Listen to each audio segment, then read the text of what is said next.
I think Discovery's Lack actor belongs on the Mount Rushmore of Star Trek aliens.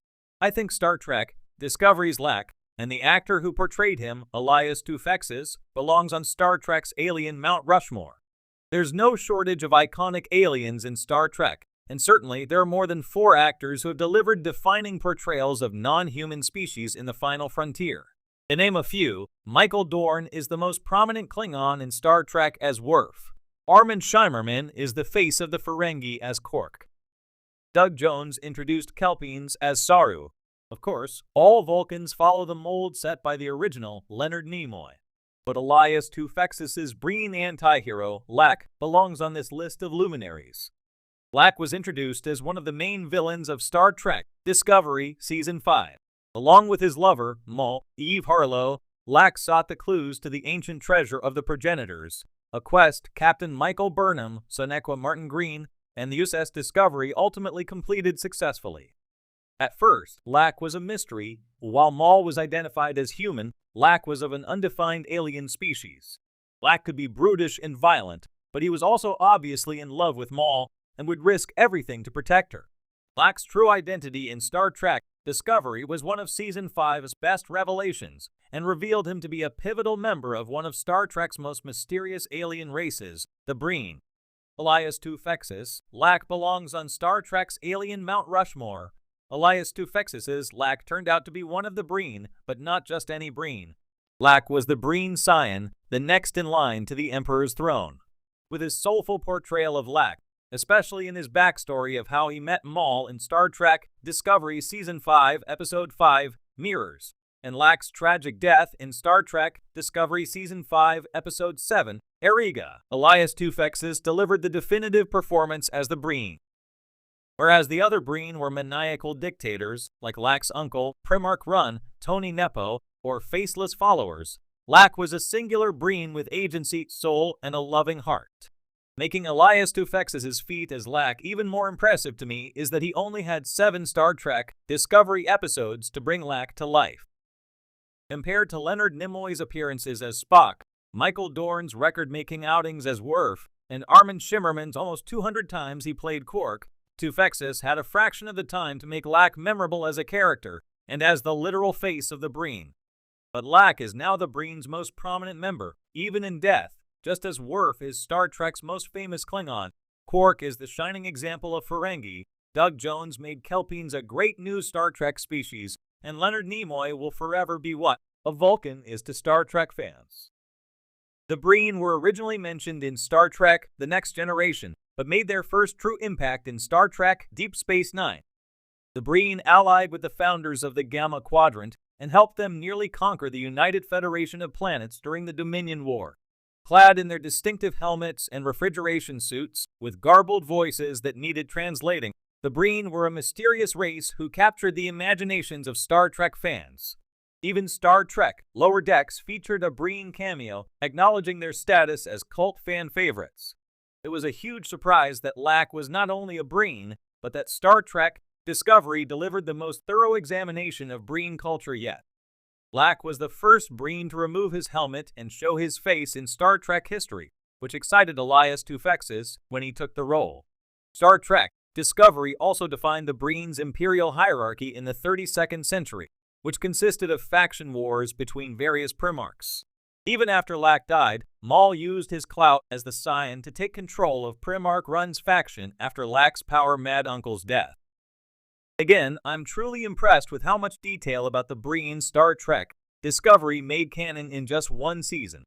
In the vast universe of Star Trek, a galaxy filled with iconic aliens, Lack, the mysterious actor from Discovery, stands out as a figure whose influence is monumental.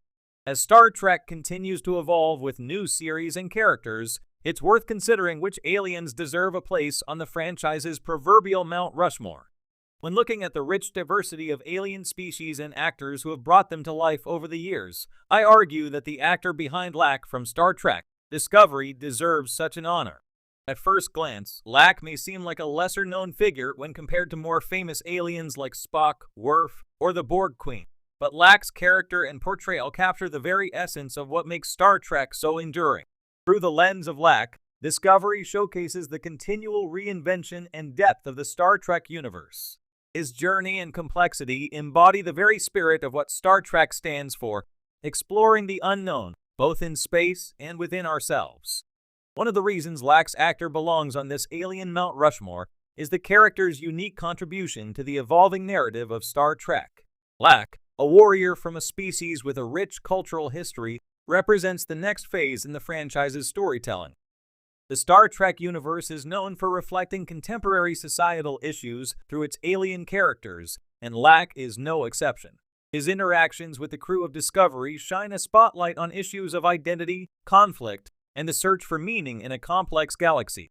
Lac's species, much like the Klingons or the Vulcans, brings a new flavor to the Star Trek mythos, and the actor's portrayal adds depth and nuance to what could have been a simple warrior archetype.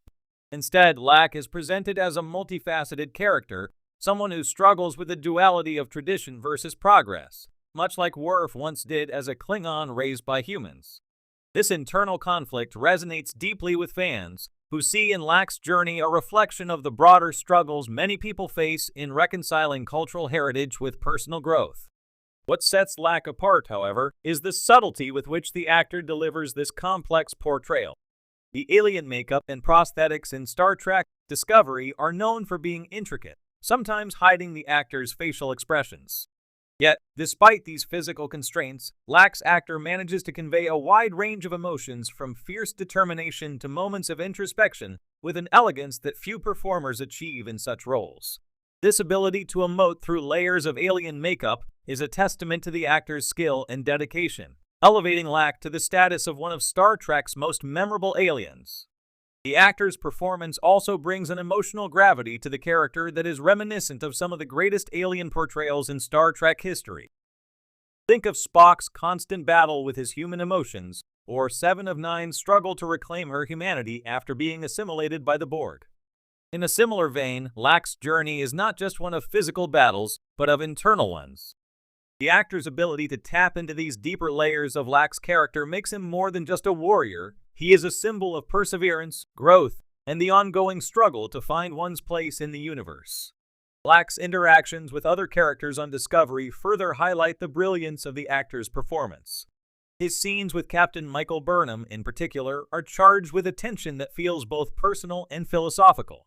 The actor masterfully navigates these interactions, allowing Lac to emerge not as an adversary, but as a complex individual whose worldview is shaped by experiences that are both alien and deeply relatable. This level of nuance is what elevates Lac's character above the typical alien of the week trope and cements his place in Star Trek history. Another reason Lac's actor deserves to be immortalized on Star Trek's alien Mount Rushmore is the way he continues the franchise's legacy of using alien characters to explore what it means to be human. From Spock's exploration of logic versus emotion to the Doctor's quest for individuality in Voyager, Star Trek has always used its aliens to reflect on humanity's greatest challenges. Lac's journey is a continuation of this tradition, offering a fresh perspective on the themes of identity, belonging, and self-discovery. The actor's portrayal brings these themes to life in a way that resonates with modern audiences, ensuring that Lac's character will be remembered for years to come. In the end, Lac's actor belongs on the Mount Rushmore of Star Trek aliens, not just for the character's significance, but for